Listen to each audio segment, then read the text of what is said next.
Rip it and rip it. Today's episode comes with no fanfare. I told you my fun fact last week. Here's a fun fact this week, actually. Just kidding. I'm immediately going back on my word. We're gonna have some fanfare.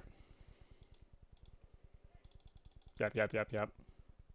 Today's fun fact is if you're sad, eat food, just like a normal, appropriate amount of meal at a usual meal time. So, like, if it's lunchtime, have a lunch. And if you're not sure what amount of food, just go with a serving size of a meal or something. Anyways, I'm not a nutritionist. Consult your doctor, whatever. And then go to a park. Just find the closest park you can. Benefit if you can just walk there, walk around, hang out. Bonus points if there's water. Love that. And touch grass, yeah. Or in my case, I touched a rock. It was nice. And I touched the water. And then I threw the rock onto the water, skipped it a couple times. And it was gas. Guys, I don't know if you heard of these places. I don't know if you've heard of nature. But if you haven't, check it out. It'll change your life. All right, that said, it's all business now from here on out. John just fell asleep. We got music from the magnanimous. I totally messed up that word. What is that word? Magnanimous? Magnanimous? Toby Fox, which everybody loved. They kept clapping. They were clapping all week. And so, yeah, now we're going to pick up with Rose. Rose, check Alchemy Excursus. Oh, yeah. Now we're getting in the real good nitty-gritty Homestuck. Looks like a sort of index documenting all the known results for punch card alchemy combinations. This could be a convenient resource as you start to stumble on more useful card combinations, but ever since John started punching cards, you've been contemplating other ways this item manufacturing system could be put to use. In particular, if you obtain the code for any item at your disposal, you think you could theoretically send the code to John and he could make it himself. That is, if you can think of anything that would be worth sending to him.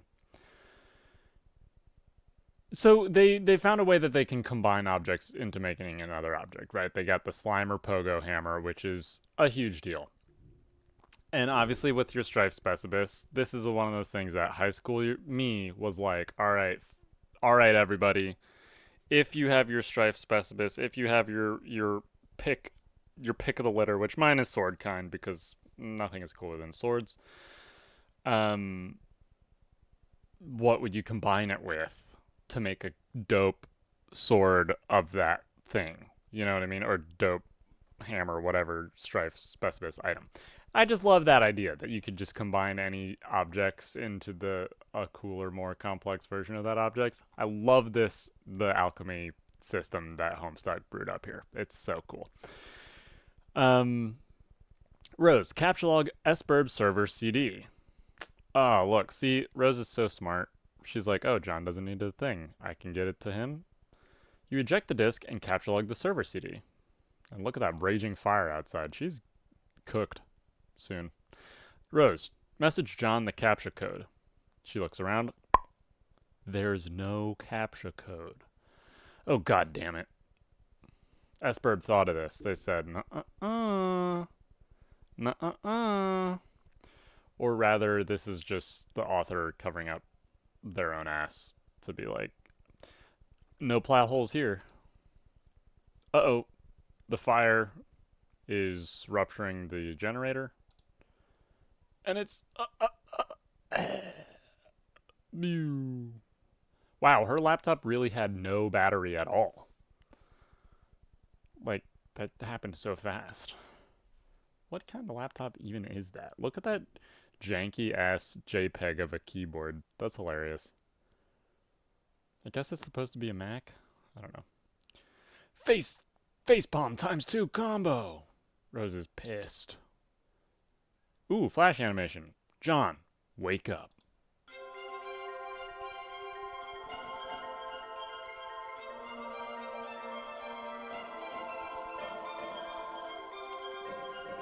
Cake, Gushers, Slimer, Clowns, Harry Anderson. Who is that? Whoa! Bunch of stuff going on, and there's a little imp, and now we're awake. And somebody's messaging us. Thank you, Toby Fox, for that. John is messaging. Oh, it's GG.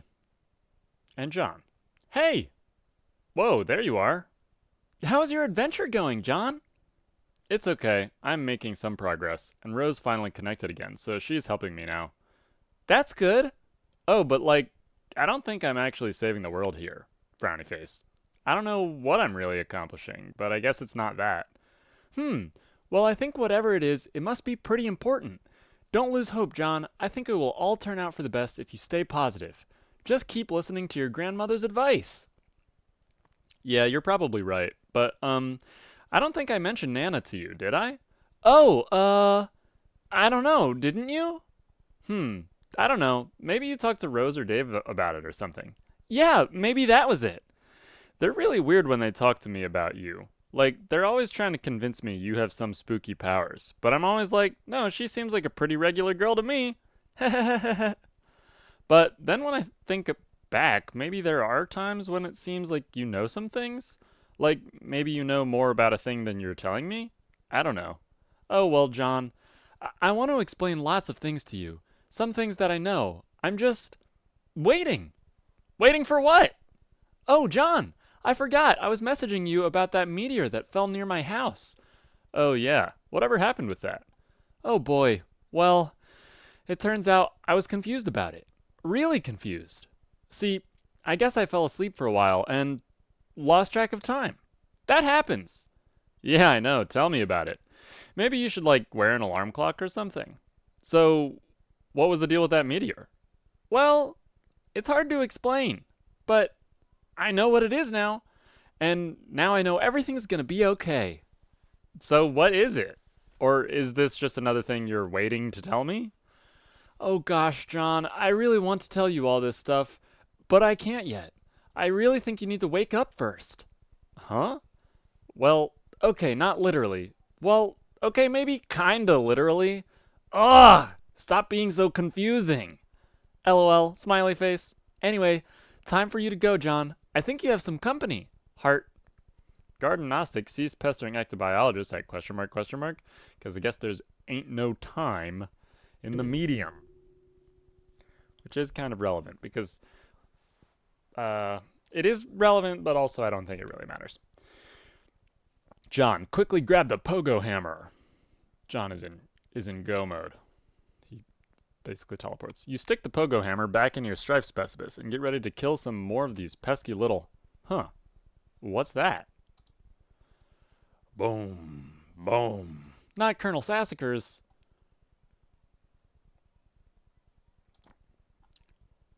Oh, they're cowering.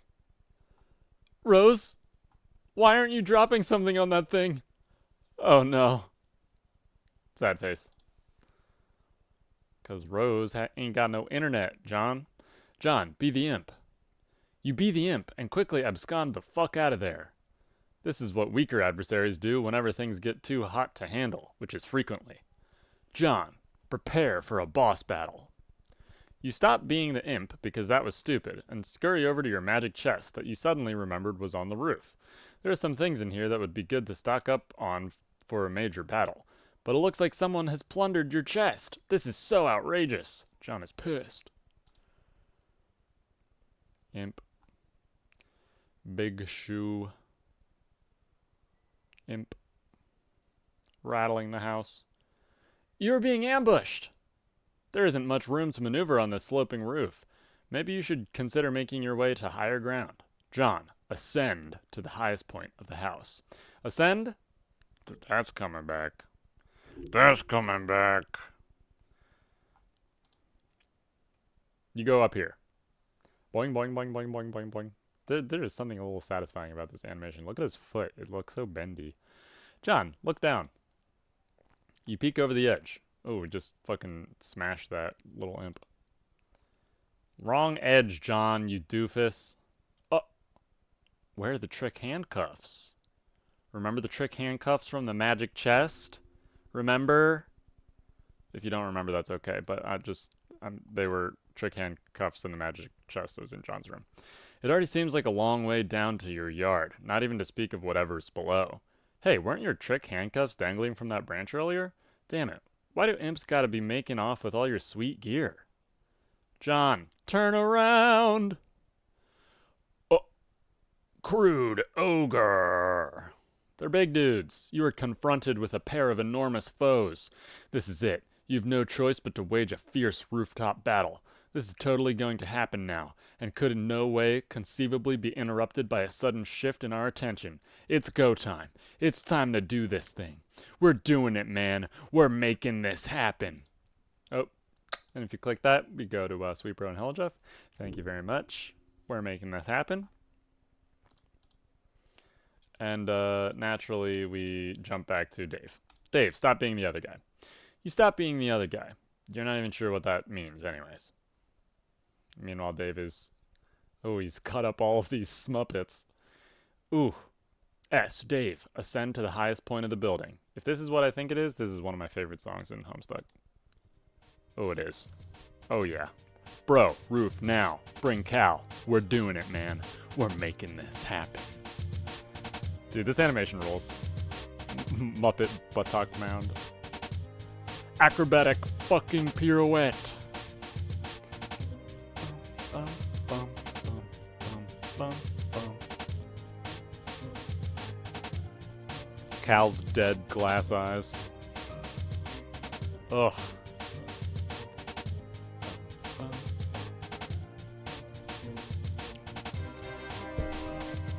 Ugh. Those trumpets.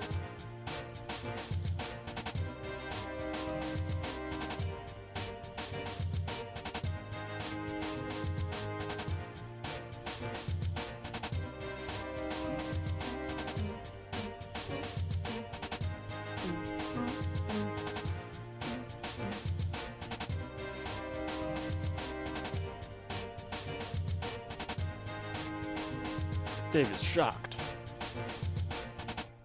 Psych! Aw, look who... Oh, wait! ×2 double psych out combo! Oh, man. Homestuck is so good. So, who was that little missy? Huh? But also, I love that. I think that might be one of the longer, like, most animation we've had yet in one of these flashes, and I love that song so much. There's like, that is like, for me, that is for some reason such an important Dave moment in my mind. I feel like it really sets the tone of Dave doing shit, which comes back. All right, we're back with WV. Excuse me, you are now the wayward vagabond. WV, retrieve. Got him already. Ah, he's got the arms. WV, examine the rotten pumpkin. What pumpkin? This is a callback from the previous MS Paint, different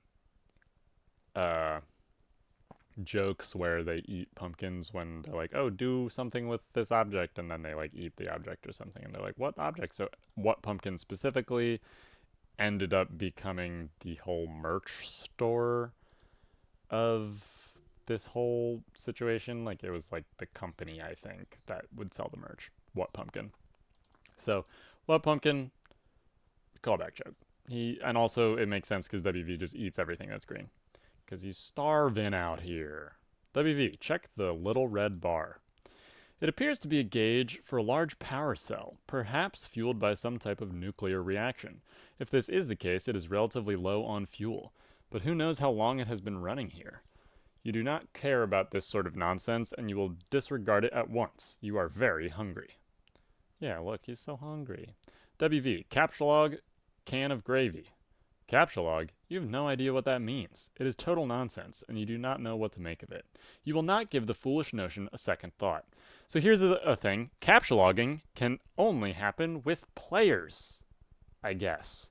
So captcha is not a real thing. It is only something that the players of SBurb can do. And non-players don't have Syllodexes or captcha or any of those game constructs that don't actually make any sense. Which is just like a fun little thing. WV, pick up the can of gravy. Just pick it up. You just pick it up. You're now holding the can of gravy. WV, use sharp teeth to poke a hole in the lid of the can. Your teeth are useless for the task. They are blunt, like that of a livestock, presumably suitable for mashing up plant matter and not for puncturing metal. This, believe it or not, is slightly relevant, but barely. It's just kind of like a piece of world building and in a way that I can't really explain. WV, attempt to open can with your weak, pathetic digits. Your weak, pathetic digits are not strong enough to penetrate the can. Your fingers are certainly pointy enough, and your black carapace is suitably rigid, but you just don't have enough muscle for the task. Poor WV, he can't get these guys. WV, take the can labeled beans. Okay, you take that too. WV, examine can of mustard. You can clearly read mustard. Oh, can of custard, sorry. It's not custard, it's mustard. A fact of which you were perfectly well aware. It is sort of cumbersome holding all these cans at once. You doubt you can hold many more than this. Maybe one or two. You'll need to find something to put stuff in if you want to carry a lot of things around.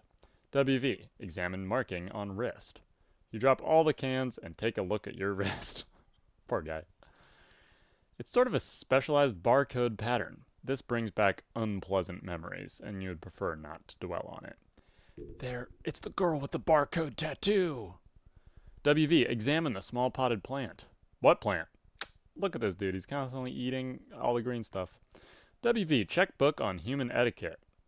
It appears half the pages of this book have been eaten. The daunting volume is considerably lighter than it once was. You are somewhat skeptical about the nutritional value contained by these pages. However, of the practical wisdom they contain, there can be little doubt. You have learned so much. Sustenance, intermediary, consumption. This is the key. WV, clear out all the cans inside the purple machine. You empty the peculiar cabinet and take a quick inventory of your canned goods. You have beans, mustard, gravy, bread, shrimp, asparagus, cheese, rice, corn, peas, flour, chestnuts, mayo, ham, potatoes, and squash. Such bountiful plenty, and yet the delights taunt you from within their small metal prisons. Search room for a can opener.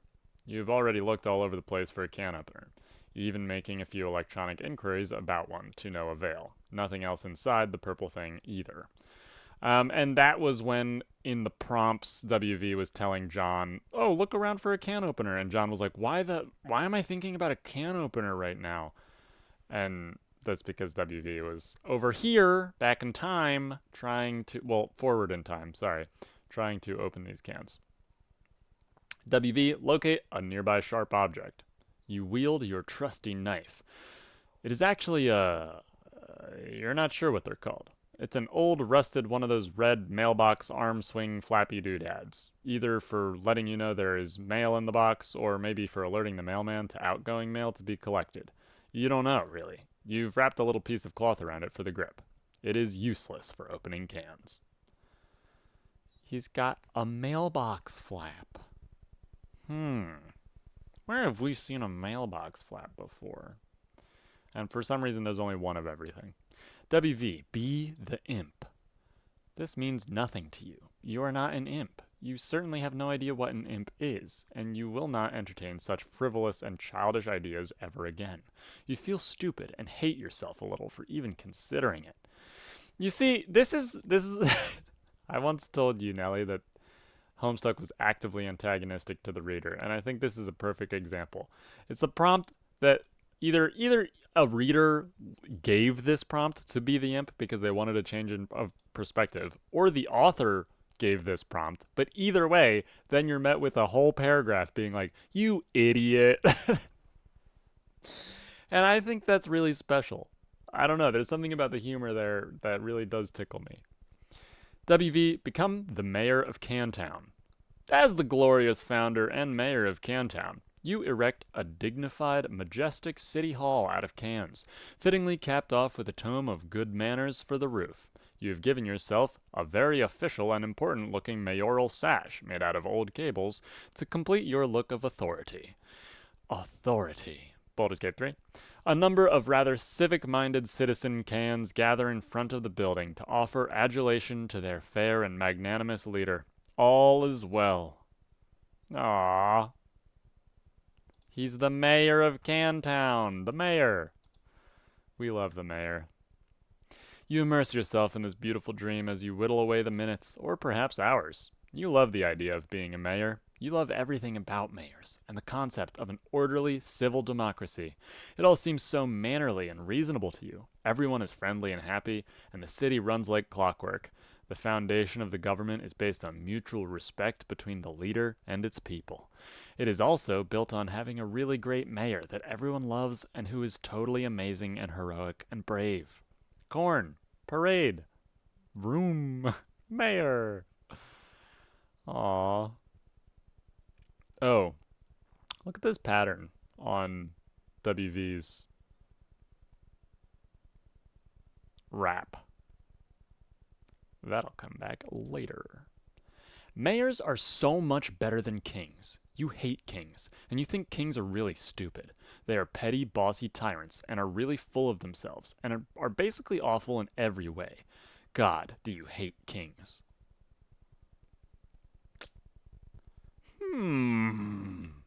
Interesting. WV, explore west of Cantown. Over here is the other side of the room.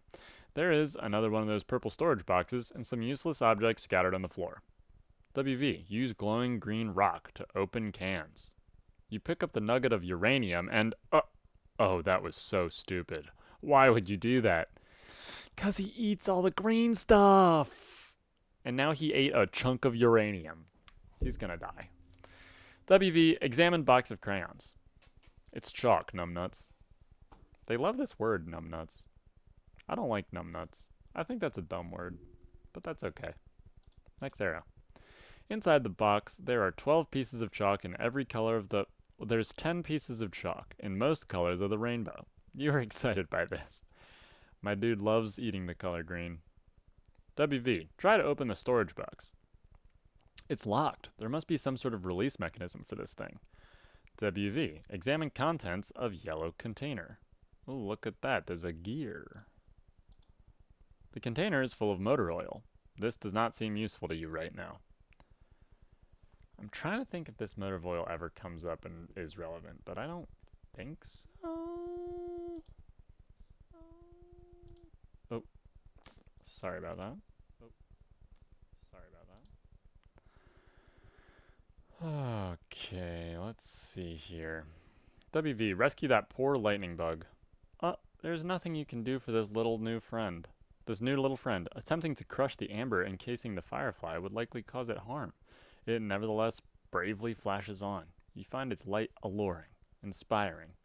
To you, it seems as if it could quite easily serve as the light of democracy. Helldivers! Time to spread managed democracy. Join the Helldivers, where you can be the mayor of Cantown. WV, use the chalk to draw some roads. You sketch a handsome network of sprawling thoroughfares for your citizen to traverse. The adoring population applauds its mayor's keen instincts for city planning. You even add some lush vegetation to your city with a piece of blue chalk, because you can't seem to find a more suitable color for some reason.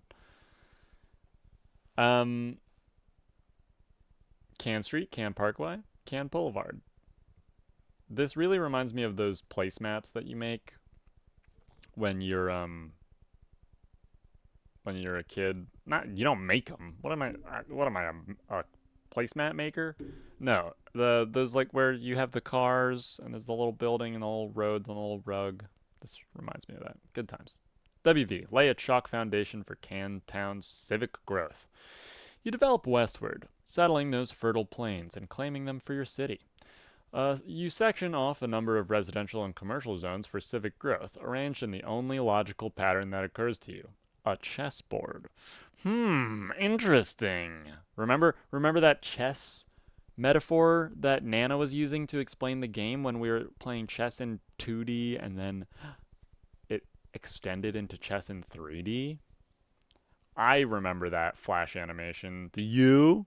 Anyways, you section off a number of residential and commercial zones for civic growth, arranged in the only logical pattern that occurs to you. You color the residential zones with your piece of white chalk, but for some reason none of the colors in the box strike you as suitable for the commercial zones. Perhaps there is an alternative. WV. Use your own pee for the commercial zones. You cannot urinate because you've not had anything to drink in quite some time. You are very thirsty.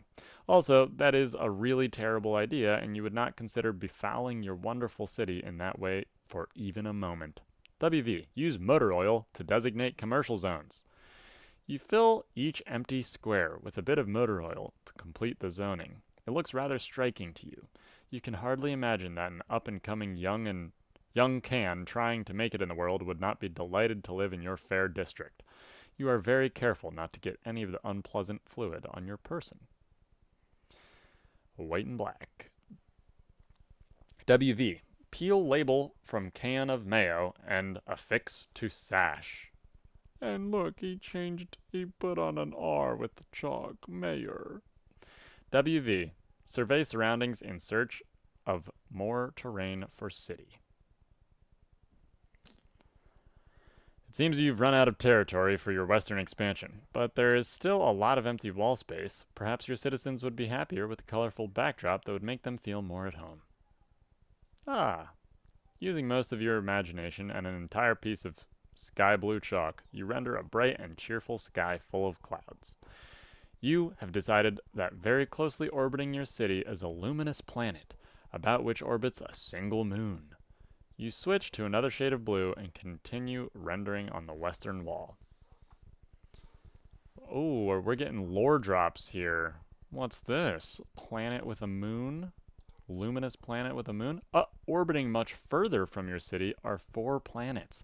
None of these have satellites, you have decided. Yes, that makes sense, you think. Now look at these planets. Look very closely at these planets, because this is so relevant. WV is getting this information from somewhere. We don't know from where, but there's this planet with a big volcano on it. There's this planet that looks like a big gear. There's this planet. Where have we seen a big gear looking disc like that before? There's this planet that it looks very Technicolor, and then there's this planet that looks very inky, that it seems like he used the motor oil for. And how did he get this gear planet looking so crisp if he only has the motor oil to make it? I don't know. So maybe the inky part of the planet is intentional. I don't know. We'll never. I'll never tell. Yes, I will. And on the southern wall, beyond an impenetrable veil of darkness, occupying the furthest orbit yet, there is an ominous planet. A moon circles this one, too. Purple and black. Boing, and there's John being an idiot. And we saw him doing that in the past. So these 2 stories are running in parallel, 413 years apart. And in that parallel story, we have come back a little bit in WV's perspective. So we're seeing John doing something that he already did because WV is watching him there. Does that make sense? If not, that's okay. Check that rampaging boy on the screen. Oh yeah, it's that guy. You had almost forgotten about him and his confusing shenanigans. It seems like he has things well in hand at the moment. He does not appear to need your help, and you have already concluded that he cannot help you, at least for the time being. WV, turn on the other 3 screens. Oh yeah, this is when John skyrockets away. Oh, John's fallen asleep. This is where we picked up. You have no idea how to turn these on. There is no mouse for this weird quadra-monitored computer. It can only be operated through text commands from its keyboard. Perhaps there's a special key or command which will allow you to switch to another monitor? WV. Press tab. Beep. Tab. Boonk. It's tab. Tab! That's the music I imagine with this flash. Where's the Six Flags guy when you need him? WV consumes several cans. You free the heavenly brown elixir from the jewels of pink carapace and imbibe like the wind. It is so sweet and sugary. You wonder how so much sugar can fit in one can. Whatever mighty wizard concocted this potion is truly deserving of your fear and respect. There are so many specific food items and beverages that become really, really relevant and important in the Homestuck fandom. But I feel like Tab gets really overlooked. Obviously, everybody knows about Gushers, right? And there's some other ones that's going to come up that you've probably heard of before. But nobody really talks about Tab much, and I think that's disrespectful. And honestly, it's really making me want to go out and try to find and try some Tab. I'm guessing it's just like Coke or something. WV, welcome the rest into the city. The Tabs are naturalized as new loyal citizens of Cantown. All cans are welcome and equal in your city, regardless of can content and whether empty or full. It's not like emptying a can kills it or anything. They're just cans after all. WV, hit escape. Feeling refreshed and heavily caffeinated, you go back to work on the big computer. You hit escape, which seems to minimize the action window thingy, and reveal a history of all the commands that you've entered. Which is where we see the conversation previously of WV saying, I shall take my leave until next time, John. Oh, here's all of these commands. John, flail about in a distracting manner. Inspect the Hag Ash incident. Ugh.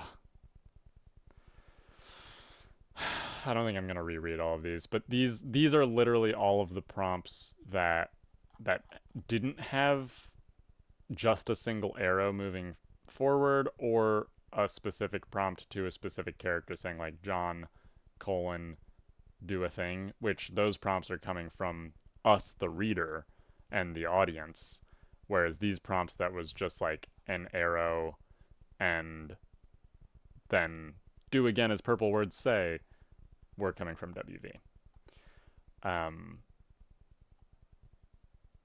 For the last time, I command you to get the cookies, boy.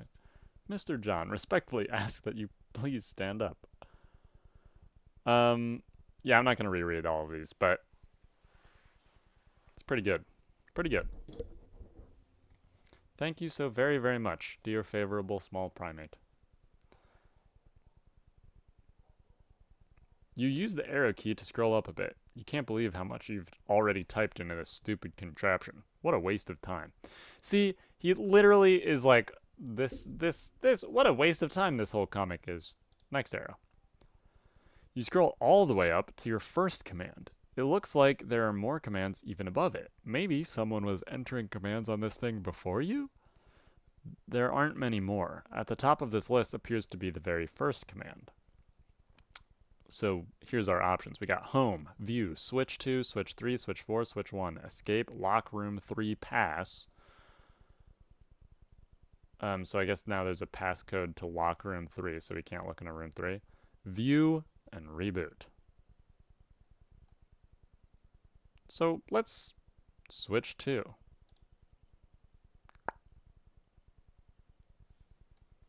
You activate screen 2. The signal is garbled, and you have no idea what you're looking at. Some sort of filthy beggar pleading for help? It's the wizard from Rose's house. No one is around, and nothing is happening. You seem to be locked out of any sort of interaction with whatever's happening on this monitor. Because WV can't talk to Rose. WV, type, switch 3. Oh, hey, look at what's going on here. This is a jump forward into Dave's timeline because, as you'll recall, Dave's timeline is slightly behind John's. It's another one of these rapscallions. This monitor is locked too. You can't tell him what to do. Not that you really want to, since it just looks like more confusing nonsense to you.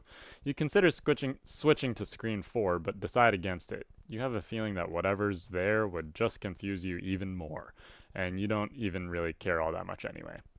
Check out Dave's shirt. He's got his sword that he had in that previous Flash animation is broken. His sprite is prototyped with a bird. And Cal, what happened to Cal?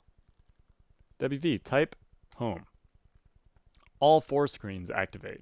Ooh, 413, magic number. Together, they display a countdown, starting at 4 hours and 13 minutes.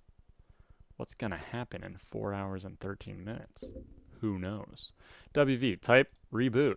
You can't. Nothing is working anymore. The timer seems to have disabled the keyboard. Uh-oh. WV, be the mayor.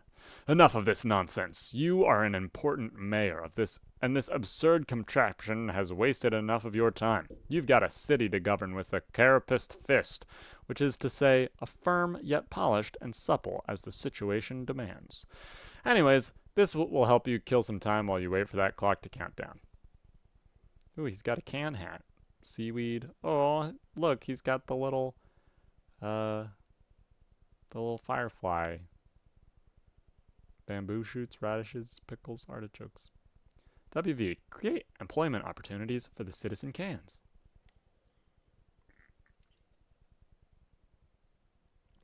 You temporarily dismantle City Hall to free up all the can power available to create a vigilant town militia. You divide them into 2 groups, marking them with distinct teams and ranks using the piece of white chalk and the motor oil. You then organize them in phalanx across the countryside, preparing for a stiff training regimen. When you are through with them, your forces will be a well-oiled machine. Chalk another one up to bold leadership. Oh, and look at this. He's made a full chessboard. He's got the rook, he's got the knight, he's got the bishop, the queen, and the king. Suspicious that he hates kings. WV, lead your men to victory. Flash animation.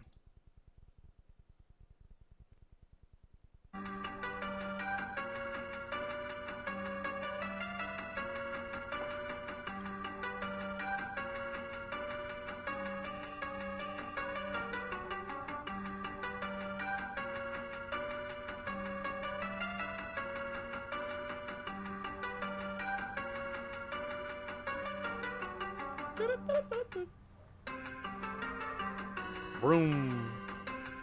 Look at him go. He's just having a blast on cans. Checkmate. Oh. So, this is important. In his chess game, the white king lost. And WV looked distraught about that. WV mourned the loss of Citizen Tab. Your caffeinated jittering must have agitated all the little bubbles curiously hidden in the liquid, creating too much pressure in the can. You speculate that this is why you exploded, as you nervously eye the timer. You are starting to wonder what will happen when it reaches 0. Maybe it would be best not to be near it when this happens. Minutes in the future. Though perhaps not as few as implied by the circumstance, which was implied 4 minutes. A peregrine mendicant. Trundles precarious, cargo beneath the gleam of the celestially ominous. Man, some great words in that one. Look, who is this? The peregrine mendicant. Got mailboxes. One of them is missing a little flappy, swingy doodad arm. And then there's something shing, glowing in the sky, celestially ominously. WV, go outside and get some sun. You say a bittersweet goodbye to your beloved city. It is time you move on to greener pastures, by which, of course, you mean an arid, sandy wasteland upon which nothing green has grown in years. The door shuts behind you. A panel on the door becomes illuminated. As you ponder over the marks on the panel, you hear another mechanical sound overhead. Clang. Clang! Uh-oh, he's trapped. The LCD panel appears to have a touchscreen interface. Curiously, prod the funny-looking spirograph. It appears funny-looking spirograph room is locked. Okay, we can't get in the spirograph. Can we get to the other one? The floor... Wait. The floor rotates a full 360 degrees beneath you, while the surrounding wall seems to stay put. WV, select the triangly fractal. The triangly fractal room does not appear to be locked.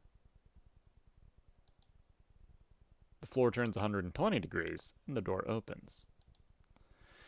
You go through the door to find another room. It's the same size as the other one you just wasted all that time in, while a clock was ticking down to something which may or may not be your doom.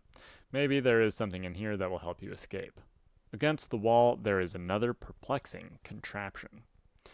Against the opposite wall is some sort of control panel, which catches your eye.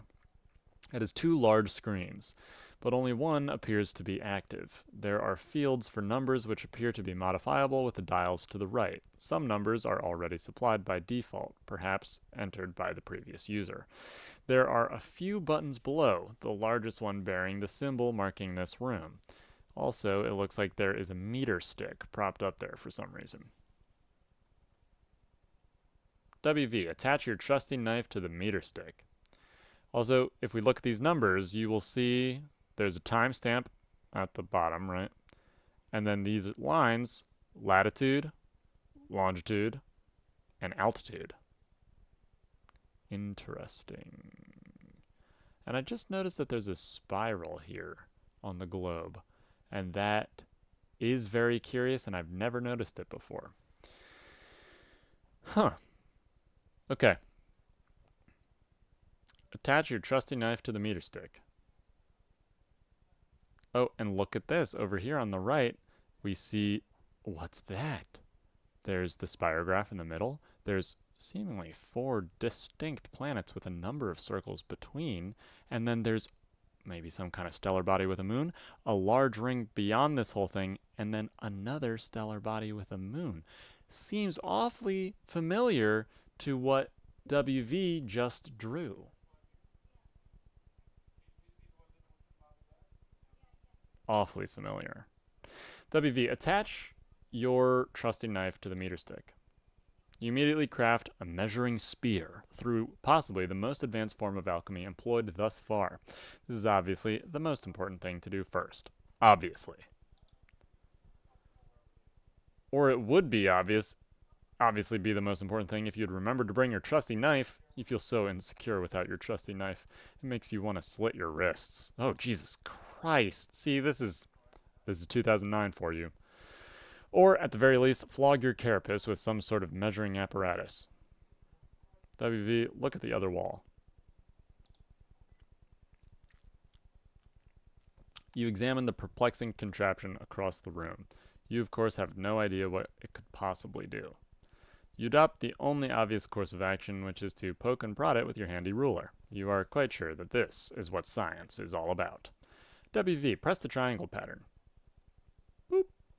You go back to the control panel, which probably obviously controls that gizmo, and you push the big blue button, which is probably the most obvious thing to do. Oh my god. Obviously, probably. Probably, obviously. You appearify a pumpkin. WV. Examine the pumpkin. It seems this mysterious gourd was transported, appearified, from a specific time and location somewhere on this planet you are on. You are on, what's that?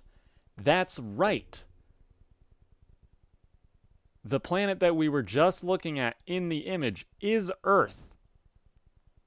Mayor is on that planet. The mayor is on Earth.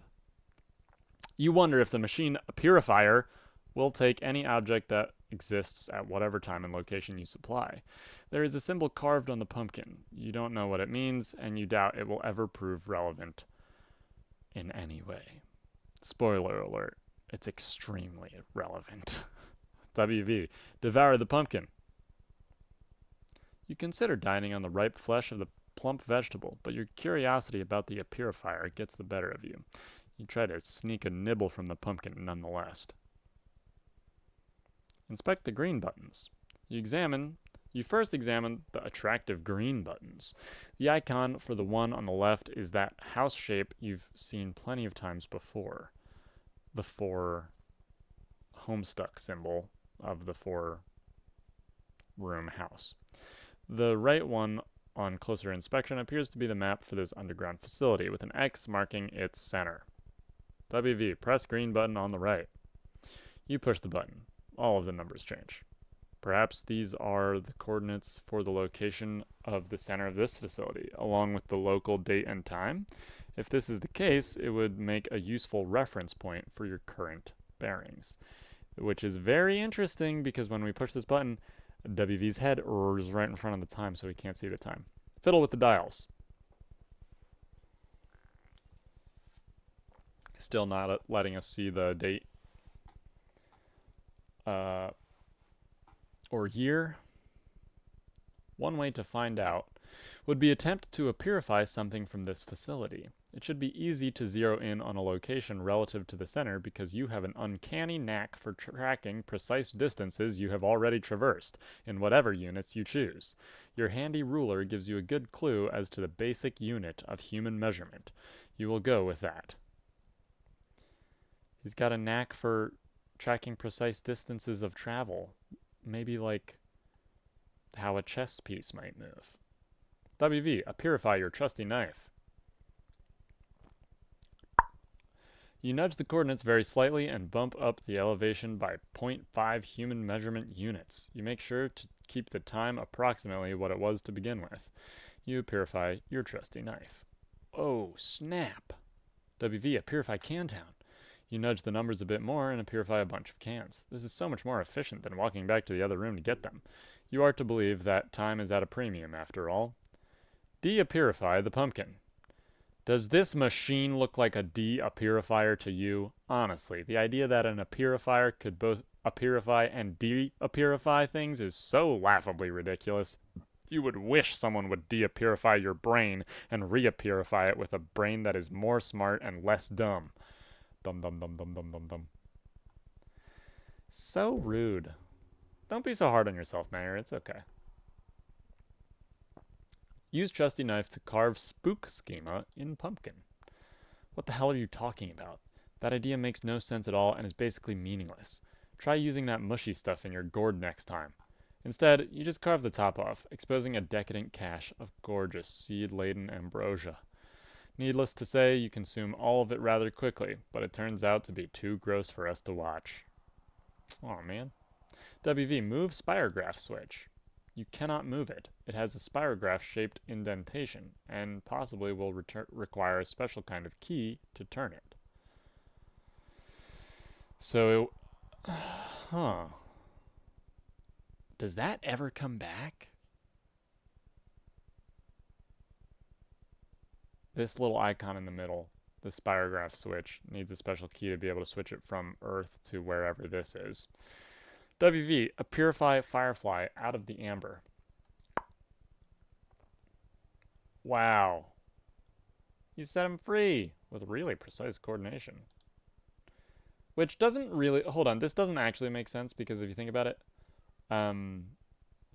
how did Mayor purify the firefly and the amber at the same time if this time when he targeted it was just the firefly? Because if he was just targeting the amber, if that would separate them as two separate items, wouldn't the firefly have been set free by just purifying the amber? Very, very minor plot hole, but one that I just noticed.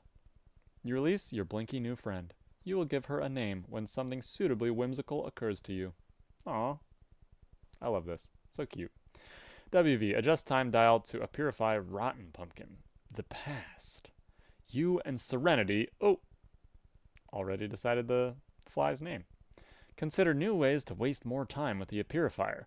You are assuming she is a girl firefly, even though you are not really sure that fireflies can even be girls. You target the extremely tasty rotten pumpkin that was sitting in the other room hours ago. It Paradoxify. Sludge. It seems the apurifier cannot apurify something if it will create a time paradox. Second mention of the word paradox.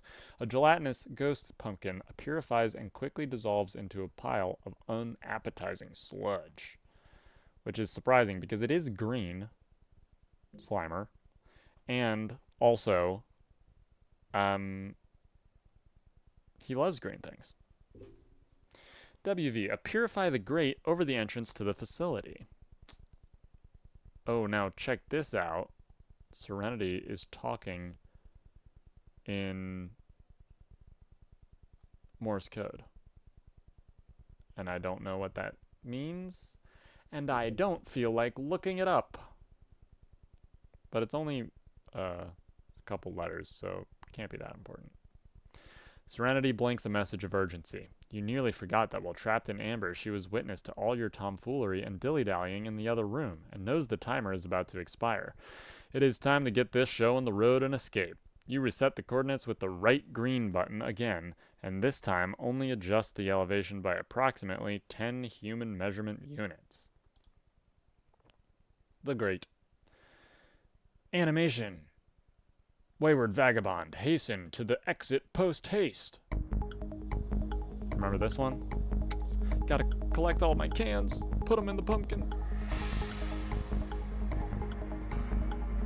Hurry up!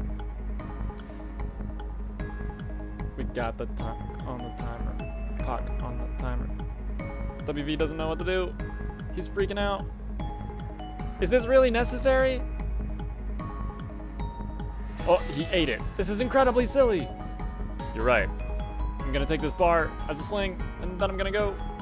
And now I'm out of time. Oh no. Oh. He did not escape. Psych? Oh, wait. Unpsych.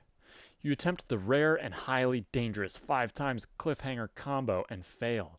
We are doing it, man. We are making this happen. S. Sound. Wayward vagabond. Ascend. There it is, everybody. Ascend. Not the first time it showed up, but it is not going to be the last either.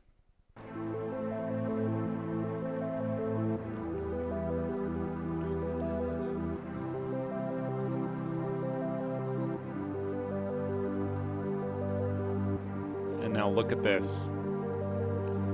This is what planet Earth has been reduced to years in the future, but not many.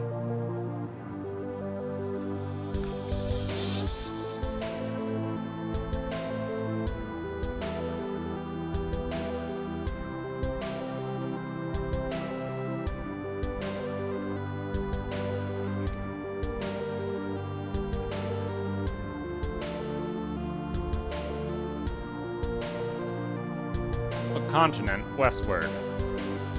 And years in the past, but not many. Whoa! What's that? Was that John's neighborhood that just got hit by an asteroid? Yes, it was.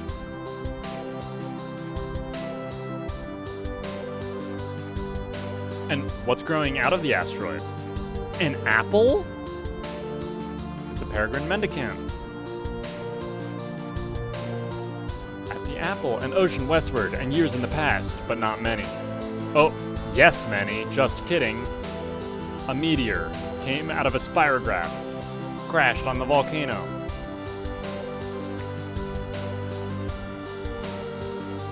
And a frog temple was born. The oceans have risen, whatever. Oh, Rose!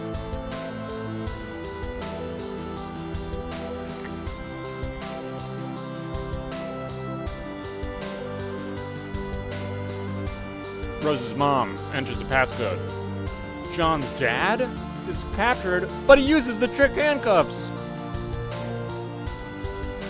to whoop some ass. My guy Dave. With the full record shirt, fighting bro. With the anime sunglasses.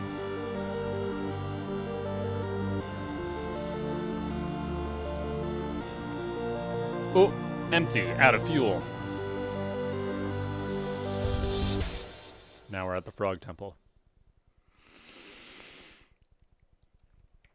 Ugh. Now that might be the first really big Flash. And it's a good one. Love that song. Great work. Buzenkai and Michael Guy Bowman. Um, God. Here's some options. I can try to explain everything that we just watched without spoiling anything. Or we can just keep reading, or we could watch it again. But either way, that's the end of Act 2. What an end. So, I think this is where we're going to call it for this episode because it's just so nice and clean. And I'm probably going to try to explain everything that we just saw, and then we'll watch it again. And that'll just be how we finish out. So if you don't care about any of that and you feel like you understood it all in the first try, that's awesome. Good for you. Well done. Otherwise, I think that's the play here. So, we saw the meteor come from the spirograph, which is the symbol for Esperb. So Esperb had some play of the meteor that struck John's house, which we saw that meteor, hundreds of years later, grow up and turn into that apple facility. And the apple facility is where the Peregrine Mendicant is. We don't know anything about the Peregrine Mendicant. It's just another wanderer on post-apocalyptic Earth, which is now what we know that's where Wayward Vagabond / Mayor is. And Wayward Vagabond / Mayor, the countdown ended, and at that countdown, the whatever facility he was in launched and moved to this Frog Temple. The Frog Temple, as we can see now at the end of the act, is next to where a volcano was. But interestingly enough, the volcano is missing on Earth. The volcano is no longer on Earth. The volcano has gone somewhere else. And this temple was also constructed on top of a meteor that came literally millions of years ago before the oceans on Earth rose. So, like, an evolutionary scale of time ago, there was a meteor from Esperb that landed on Earth next to this volcano, that then there was this big frog temple built by we don't know who on top of whatever that meteor was. And then millions of years later, there was that island. So that's the millions of years ago part of this story. Then there's also the hundreds of years in the future part of the story, which is where we see Mayor and Peregrine Mendicant doing their thing with these facilities that seemingly grew out of the asteroids that landed on Earth in the present across different continents. One of them being where John lived. So, that said, Rose is in severe danger. Dave is no closer to having the server copy, and Rose is in dire straits, doesn't have internet, can't get a server to John. John is fighting crude ogres in the medium, and everything is popping off, dude. Popping off, dude. So this is actually the end of book 1. I'm going to pull up that book.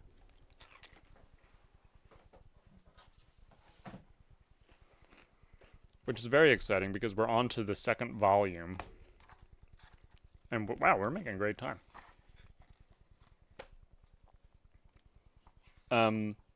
So this whole Flash animation is a whole section of the comic book.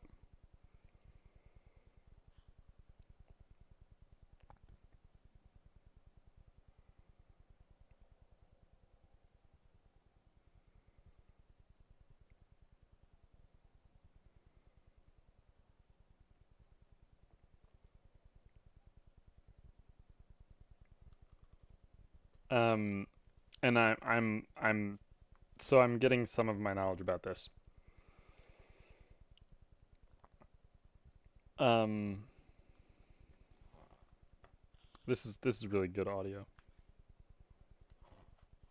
I'm just flipping through the pages to see if I'm missing anything. I don't think I am. So I'm just gonna watch it again because it's good. And the song slaps.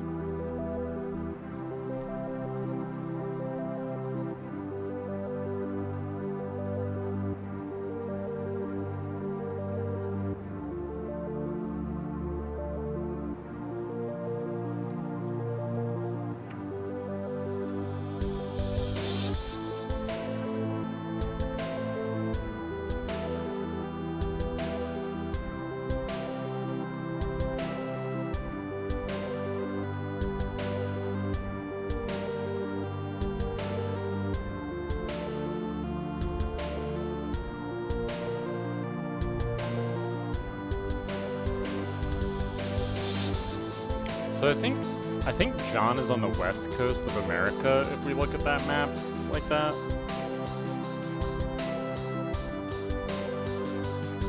Which means wherever the Wayward Vagabond is on the east coast of America.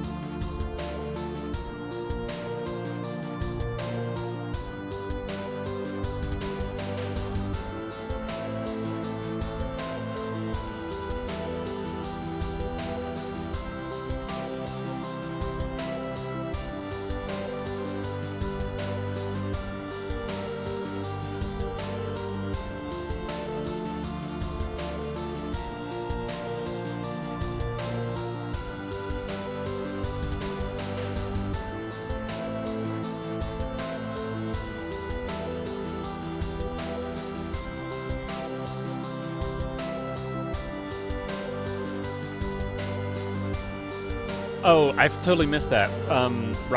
Rose's mom just opened up some sort of passageway.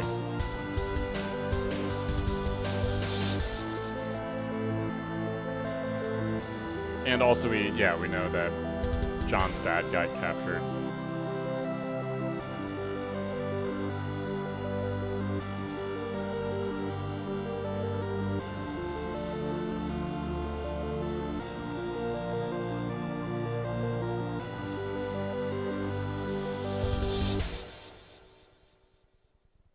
Man.